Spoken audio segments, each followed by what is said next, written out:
right. Are we good? I guess so. Well, hello, everybody. My name is Sean Hicks. I'm the Chief Operating Officer for the African American Chamber of Commerce here in Western Pennsylvania. As you all know, Pittsburgh has been awarded the draft in 2026. And one of the things that we want to do is make sure that all small businesses have their certifications in order to get business or do work with the NFL in 2026. And one of the ways we did that is we partnered with EMSDC, which is the Eastern Minority Supplier Development Council, and SEPTA, the Southeastern Pennsylvania Transportation Authority. And with that being said, I'd like to turn it over to Aaliyah Bunch, who will give a welcome and start the presentation. Hello, everyone. Thank you, Sean, for the introduction. I want to thank everyone for joining us today. As Sean mentioned, my name is Aaliyah Bunch. I'm the Director of MBE Services at Eastern Minority Supplier Development Council. And what we pretty much do, we certify minority-owned businesses. We help connect them and engage them with our partners. You're looking to do business with our corporate partners in the private and public sectors. So if you're looking to bring access to global markets, you want to look into how to get certified with EMSDC. So we're going to go through a certification presentation. We actually do a monthly presentation. You can check out our website if you're looking for more information on the process and some of the benefits of being certified with EMSDC. I'm super excited to join our partners with the Chambers and SEPTA today. Please make sure that you guys are engaging within the chat. Feel free to introduce yourselves. Online networking is also a key factor of being involved with the network. So if you have any questions, we're going to go through the presentation, but if you have any questions, feel free to utilize the Q&A feature or the chat, and we'll make sure that we'll get to those questions towards the end of the presentation.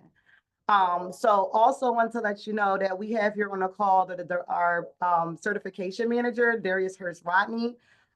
If you're looking to get certified, you will definitely be able to connect with Darius. I'll make sure I have his information.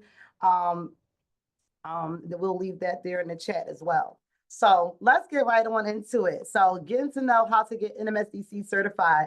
As I mentioned, EMSDC is one of 23 affiliate regions of a national minority council. So you will join regionally and have access to markets in Delaware, the entire Pennsylvania and Southern Jersey, as well as visibility across our national network.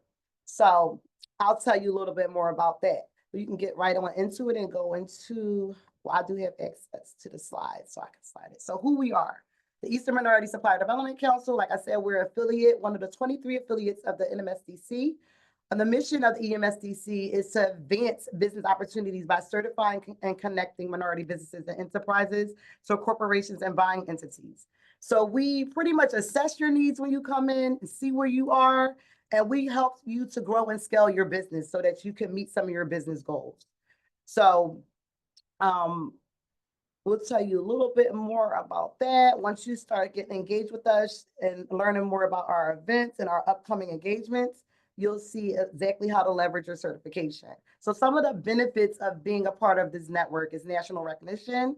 You have access to our corporate buyers. And when you're looking to get certified with the organization, you probably want to look on their current corporate member list so that you can see if any of your current target customers are there. So you can access that information on our corporate directory, is located on our website. Our corporate member list is on our website, but once you get certified, you have access to our corporate directory. So exposure to business opportunities. Many of our partners solicit their upcoming procurement opportunities through EMSDC. So they may have networking events, matchmaking events, or they may just solicit their RFPs through our website. So please connect with us to learn how your target customer is soliciting their upcoming procurement opportunities. Award opportunities, ways for you to stand out amongst your competitors in the market, ways for you to identify who your competitors are in the market. You want to take advantage of that in our network as well. You'll get listed on supplier diversity basis, databases. So what that means is whoever you're intending on doing business with, like our partners with SEPTA, most of our partners have their own individual procurement processes or supplier diversity databases.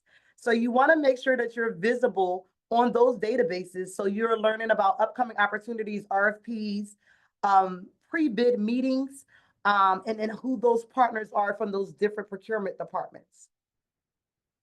Professional development, very important and one of my favorite things.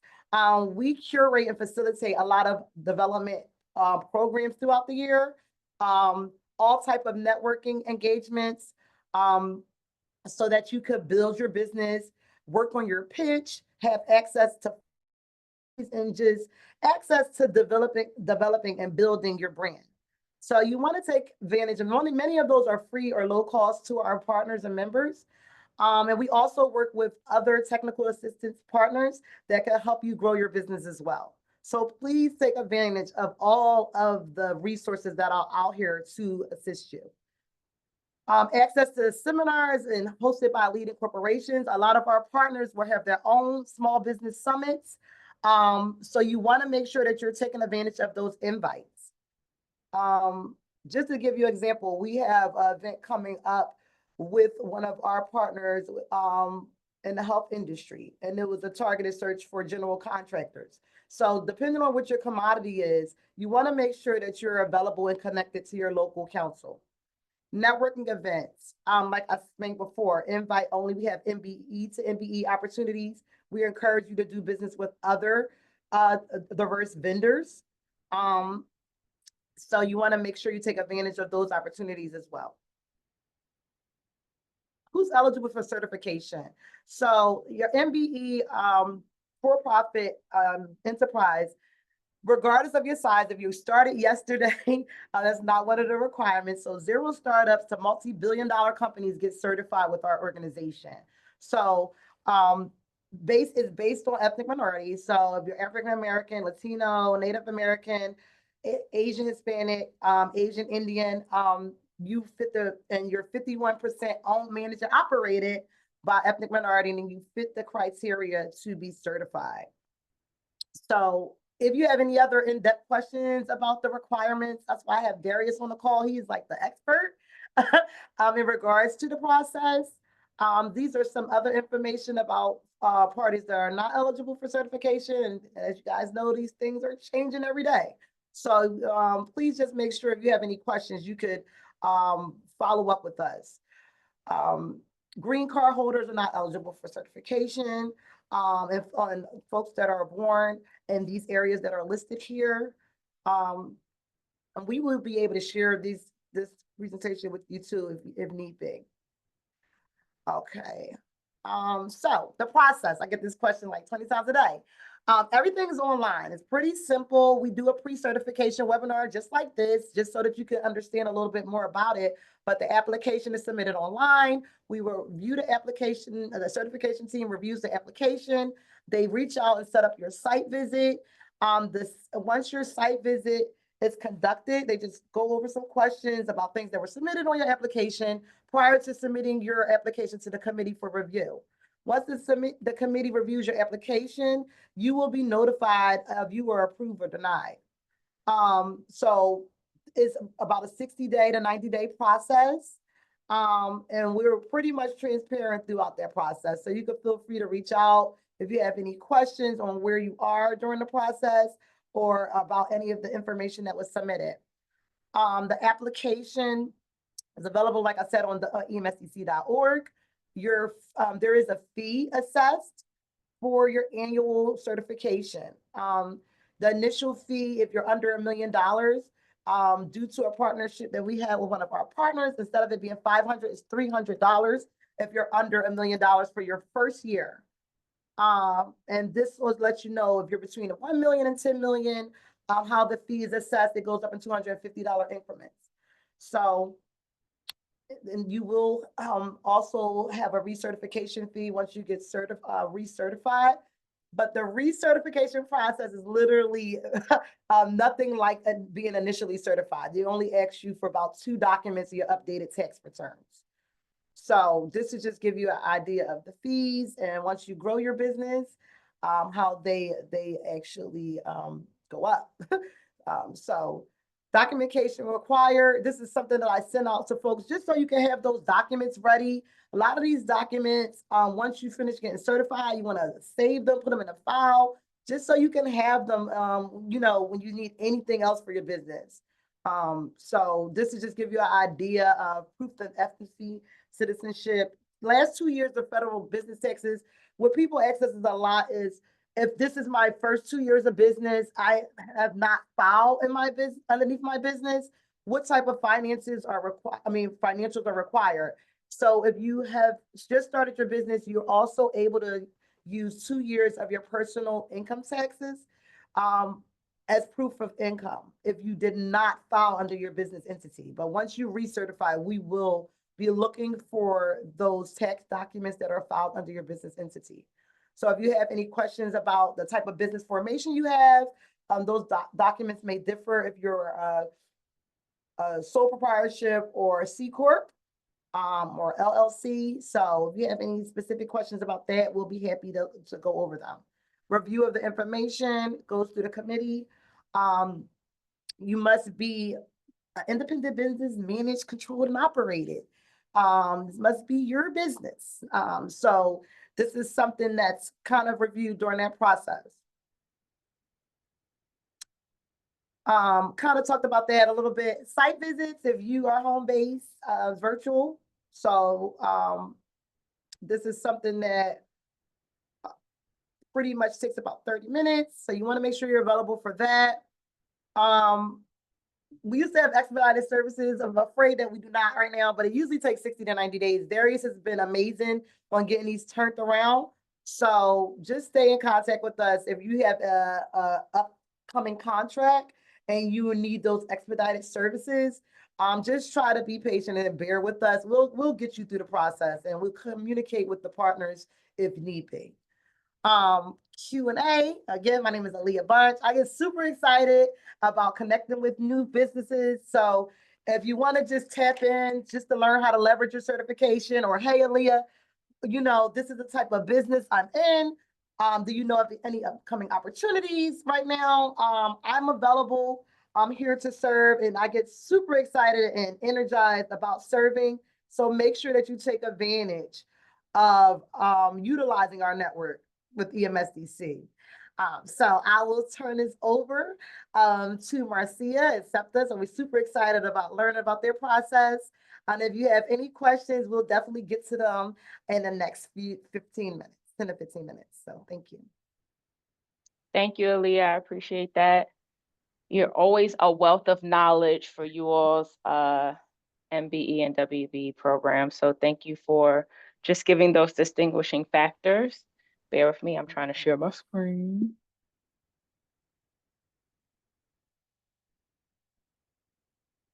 Okay. So I appreciate the African American Chamber of Commerce for Western Pennsylvania for inviting SEPTA on this panel today. We're going to be talking, I'm going to be giving a high level of overview of the DBE program, some of the requirements, just so for anyone who isn't DBE certified, is interested in getting DBE certified, you at least know the bare minimum of what is required and what we look for.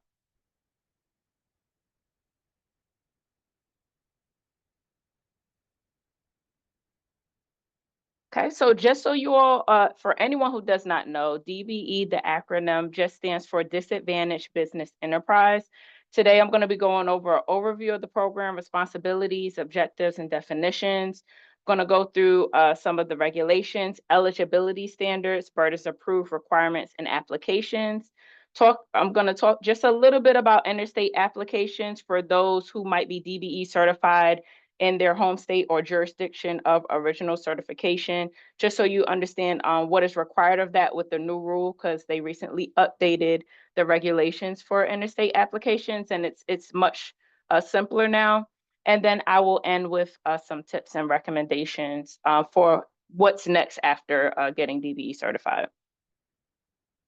So our DBE program office here at SEPTA, we're a part of our culture and social impact division. And in our program office, it is comprised of our certification team and then our contract compliance team. Certification team ensures that all disadvantaged business enterprise applications, small business enterprise applications, or airport concession disadvantaged business enterprise applications are fulfilled, reviewed, and processed. With our contract compliance side, they focus on the award of any DBE contract. So they monitor all, they set the goal for one for that contract. They monitor the awards, make sure that the DBEs get paid, and then they also focus on all reporting for that. We also do technical assistance, business development, and outreach. We actually have a new outreach manager here at SEPTA, and she's doing an excellent job with creating different programs that helps with business development, helps all of our DBEs and those who are looking to become DBE certified with all the things that they need to know to be successful within the program. So we do focus on a lot when it comes to developing businesses. And then, of course, we have to come up with our triennial goal for FTA every 3 years and any contract specific goals. Now, the objectives of the DBE program is to ensure non-discrimination in the award and administration of any Department of Transportation assisted contracts, whether it's highway, transit, or airport financial assistance programs. It's to create a level playing field on which DBEs can compete fairly on those DOT assisted contracts.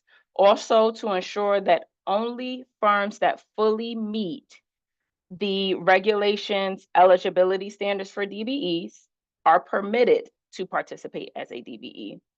Also to help remove barriers to the participation of DBEs and DOT assisted contracts, to promote the use of DBEs in all types of federally assisted contracts and procurement activities, and also to assist in development of firms so that you can compete successfully in the marketplace, which is why we focus heavily on our end on having those programs for you outside of you being certified.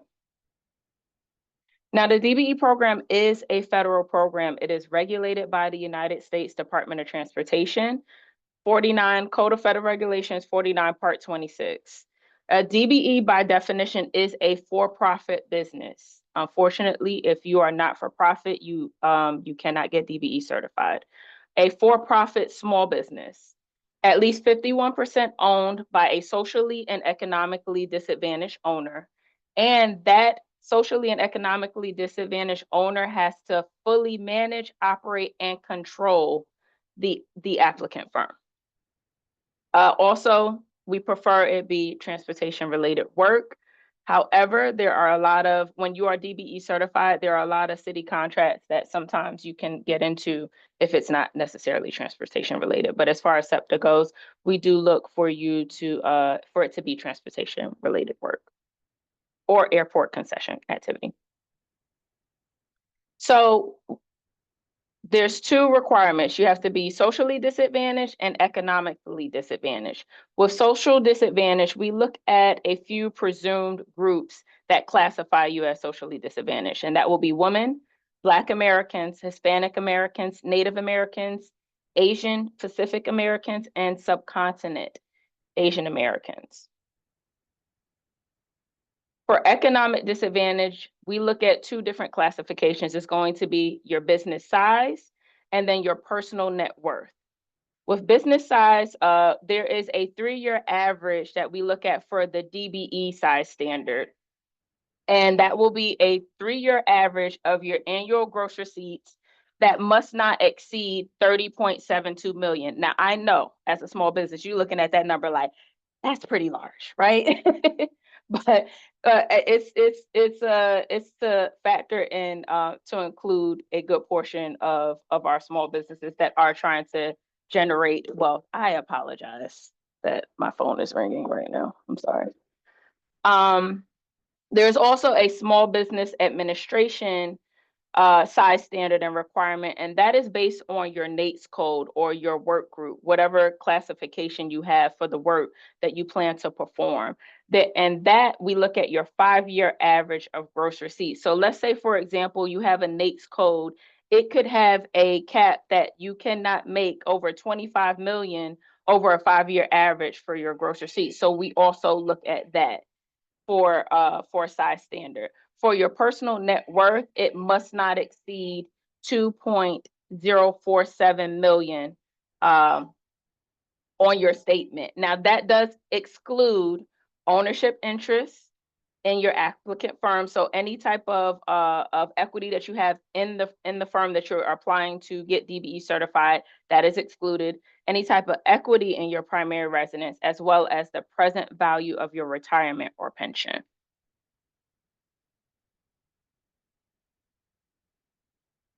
Now, there are 5 certifying agencies in Pennsylvania. We are classified a part of the Pennsylvania Unified Certification Program. Whenever you are interested in applying to be DBE certified, you can go to www.paucp.com and you have access to any of those 5 certifying agencies that you can apply to. Of course, we always try to make sure we tell people to try to choose the certifying participant that is geographically closest to you, because we also have to do on-site visits where sometimes we come and visit your business, or sometimes that could also be handled virtually. But if you're close enough, it would be great for us to come and visit your business. So you want to make sure that whichever of those agencies you choose, that it's geographically closest to where your business is located to make sense. For example, if you're in Pittsburgh, you probably want to choose one of the Pittsburgh agencies so that when that time comes for them to do the on-site, if they need to come and visit you, they can. If you apply to us, we're going to hit you up virtually because we are not traveling to Pittsburgh to do that on-site. But it's very simple when you go onto the website.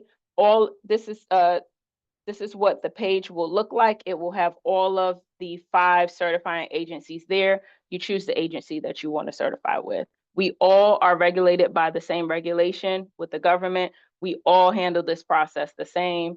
The difference is just really, you're going to be looking at how many applications are coming into whatever agency at the time, as far as how long you might wait for your application to be serviced. So when you go online, it should typically look like this. If you have never set up an account for certification before, you do want to create a new account. It is most imperative that you remember your login information. If you forget your login information, calling into any of the certifying participants is not going to help. We do not have that information anywhere on file. You would actually have to go through the portal. They have a customer service system online, and you would either have to reset your password. If you have any issues there, you do have to utilize the online portal for their technical assistance. We do not have that information on file. I want to make sure that that's very clear, because sometimes people get confused that we do handle that piece. We handle anything technical for once you're in the portal, as far as like any documents not received, but as far as utilizing the portal, you want to make sure you take very good care of your login information and anything that you put in there.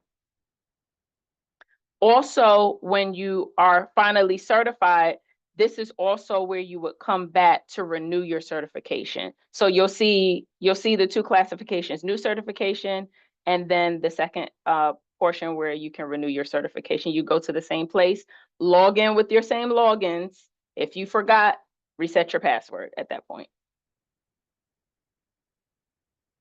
So for firms who are DBE certified and they're looking to go and do business with the city or with other vendors, and let's say for whatever reason that vendor needs to verify the status of your certification, there is no letter that is sent out. Your DBE certification never expires, even if you're waiting to renew and you're waiting for that process to fully go through. Your DBE certification never expires, unless for whatever reason we went to renew you, we reached out to you for more information, you did not respond in the time frame, and then you have been decertified at that point, but you will fully know because you'll be notified. Outside of that, your DBE certification does not expire. So if any vendor needs to verify your certification, all of your status information is updated in real time on our PAUCP website. So that www.paucp.com website is what you would give to a vendor or another agency if they are looking to verify the status of your DBE certification. They type in the name of your business, and in real time, it shows that you are certified, that you are in the database, and they would have all the information that they need.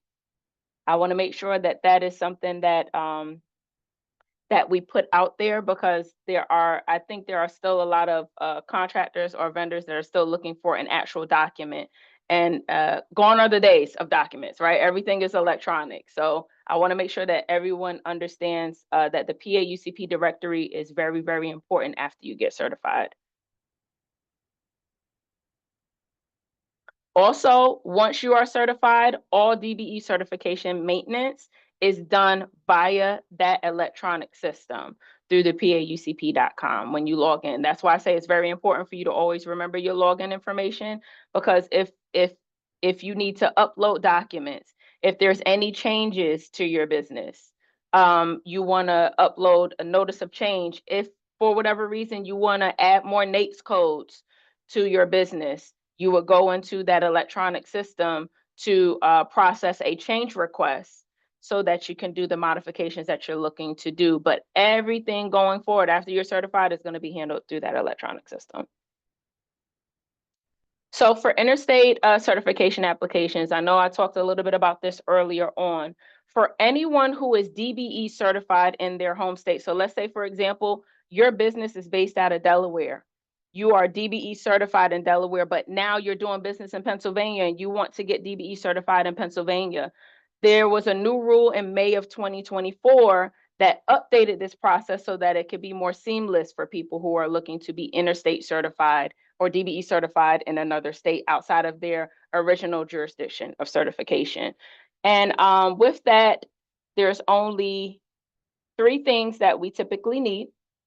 So you want to have a cover letter from on your firm's letterhead, on your company's letterhead, and it needs to verify your current NAICS codes that you are certified, DBE certified with your jurisdiction of original certification.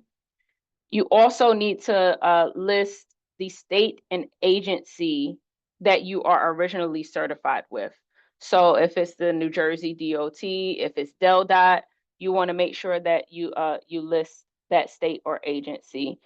Your anniversary date for your DBE certification with your jurisdiction of original certification, and also name all of the unified certification programs or agencies that you currently have DBE certification with. So let's say you're DBE certified in Idaho, you want to make sure you list that. Let's say you're DBE certified in New York, you want to list that. So all of the certification programs that you currently have DBE certification with, you want to make sure that all 3 of those components are listed in this cover letter. You also need a screenshot from your jurisdiction of original certifications directory showing your DBE certification. And then you also want to provide a declaration of eligibility form. Just those 3 things: the cover letter with all those things, the screenshot from your jurisdiction of original certification, and then a declaration of eligibility form. If you all knew the process before this, you all will be jumping up in complete happiness, because it's different. It's just different. Okay, so after you are DBE certified, I know Aaliyah talked a little bit about this in her presentation. It is very, very, very imperative for you to be proactive. You being DBE certified doesn't mean the contracts are going to come floating in. It's still a lot of work after that. So you want to make sure you're attending the pre-bid and pre-proposal meetings. You want to make sure that you're researching contracting opportunities. More importantly, if you want to do business with SEPTA, you want to make sure that you're registered in our e-procurement system. And I have the website here. I believe that they said they're going to share this deck with everyone later. So I will make sure that Sean or whoever the powers that be has my deck so that you all will have this information. And it's also important that you all know to register with other agencies.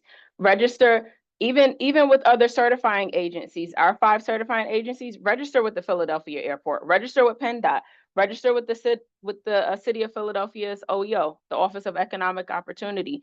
Make sure that you're registered in all of these different databases so that you have, you're working to your fullest potential to get the contracts that you need. The great part about registering in SEPTA's EPS system is that you put in your NAICS codes and your commodity codes that your work group is focused on. And whenever there's any project with those specific NAICS codes included in it, we automatically send you an email saying, hey, this project is coming up. It has your commodity or NAICS codes attached to it. Is this something of interest? And then you can actually look into it and see if it's something that you want to move forward with. But it's very, very, very imperative after you get certified to keep boots on the ground and keep moving the seat, so that you can attain the business that you're looking to attain. And that is all I have for you. What I have provided here is just some contact information for our DBE program office, as well as our procurement office. And the reason being for that is if you have any issues with registering on our EPS system, that is the telephone number as well as the email address for anyone on that side to address your questions or concerns. Thank you so much again, Sean, for this time. And if anyone has any questions, I am here. Well, thank you, Aaliyah and Marcia. And also thank you, Marcia, to your group, because they've been in the chat answering all the questions that participants have had. And also Miss Lisa Edmonds, who is with the Allegheny County Economic and Inclusion Department. She's been chiming in as well, answering questions in the chat. But at this time, does anyone have any additional questions before we wrap this webinar up?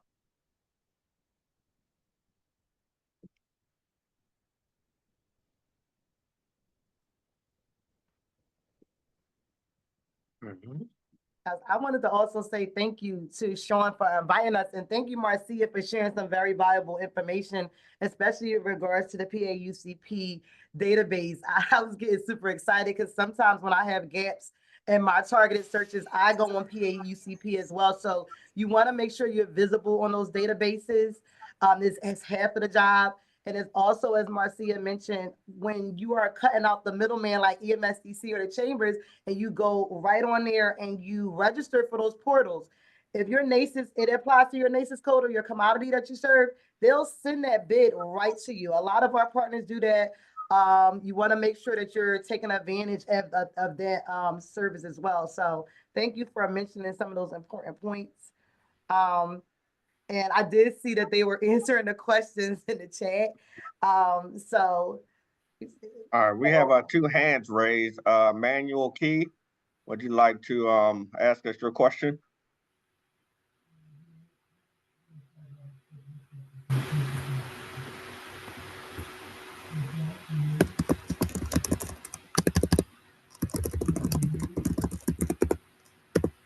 Manuel?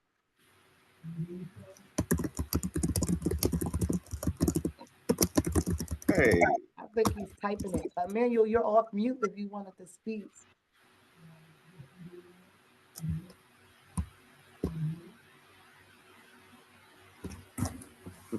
All right, well, I know Shayla Holmes had her hand raised. Do you still have a question, Shayla? Yes, hi, thank you, sir. My question is, when you typically submit your application, what's that time frame from the submission up until you are officially good to go with everything and moving forward? Shayla, was that for SEPTA? I mean, for EMSDC or SEPTA? The answer on our behalf is about 60-day turnaround for EMSDC. Yes, SEPTA. I'm sorry, that was the question for SEPTA. Okay, I was going to ask the same question. So typically, Shayla, it should be 90 days. However, what we like to inform people is that it could be an influx of applications that come in at any given time, right? So when we start working on once we get to your application, it should take no more than 90 days. but it could very well take a little bit of time for us to even get to the application if we have a high influx of applications coming in. So it's kind of hard to give you like an exact time frame, but once we actually get to your application and start reviewing it, it should take no more than 90 days. I hope that is helpful. Yeah, so basically the sooner you get your app in, the better, so that you can get the process started. Yes. Thank you. But to give you another realistic answer, it's based on the actual applicant, right? If you submit your application and you give all the documentation that the application asks for, then we can actually review the application. Now, if we have to go back and forth with the applicant, right, send a letter, wait for the applicant to provide their information, things of that nature, that's where the timeline actually expands. So it's really based on that. Okay, thank you so much. I appreciate it. No worries. That's my Francine, director, so he's the director at the DBE program office. Francine, do you have a question? I do have a question. Good morning, everyone. Yes, good morning, everyone. So the question that I have is, what opportunities will exist during for the NFL draft? Will we receive a list of those opportunities, and do they have any opportunities for professional services?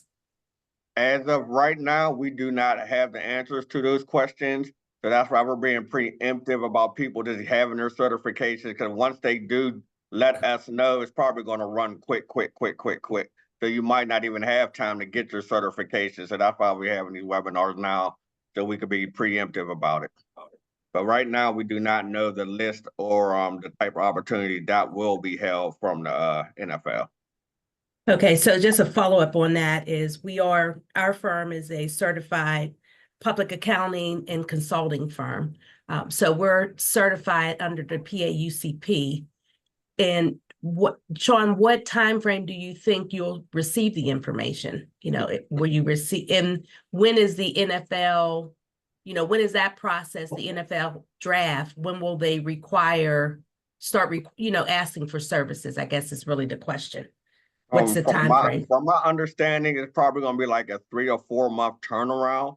So let's say if the draft is April 2026, then we'll probably start getting information late December or the January 2026. So it's going to be a quick turnaround.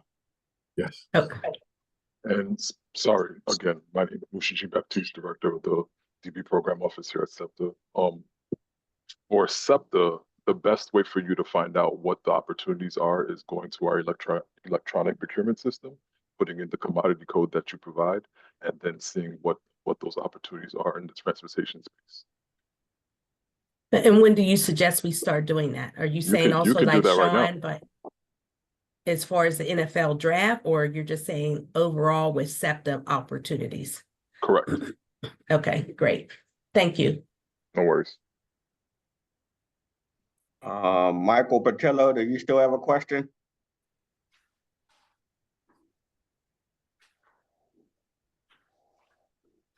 Michael, go ahead.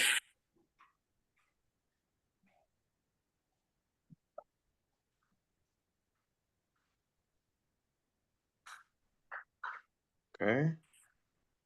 I just wanted to piggyback off of that comment that you're making about that 2026 event. I did have on our partners with ASM Global, the convention centers, they're looking to host similar type of certification initiatives because we have a lot of global events coming in 2026, the World Cup, and the NBA All-Star game here in Pennsylvania Convention Center. So ASM Global is a national global organization that pretty much manages all the convention centers. So you guys may want to look into any opportunities with them as well. And they also have a cohort. When we talk about business development, they're one of the partners. They're also developing the vendors for that opportunity. So please let me know if you guys are interested. Ooh. Well, yes, this presentation will be shared with the participants. Anyone that wants a copy, just let me know. If Leah and Marcia, if you could share your PowerPoints with me, that would be perfect. And if you want a recording, let us know. Be on the lookout for more opportunities and webinars that we're going to have in regards to preparing for the big draft in 2026. And everyone have a good day and be safe. All right, thank you, everyone. You too. Have a You good take Thank care. you. Thank you. Take care, everyone.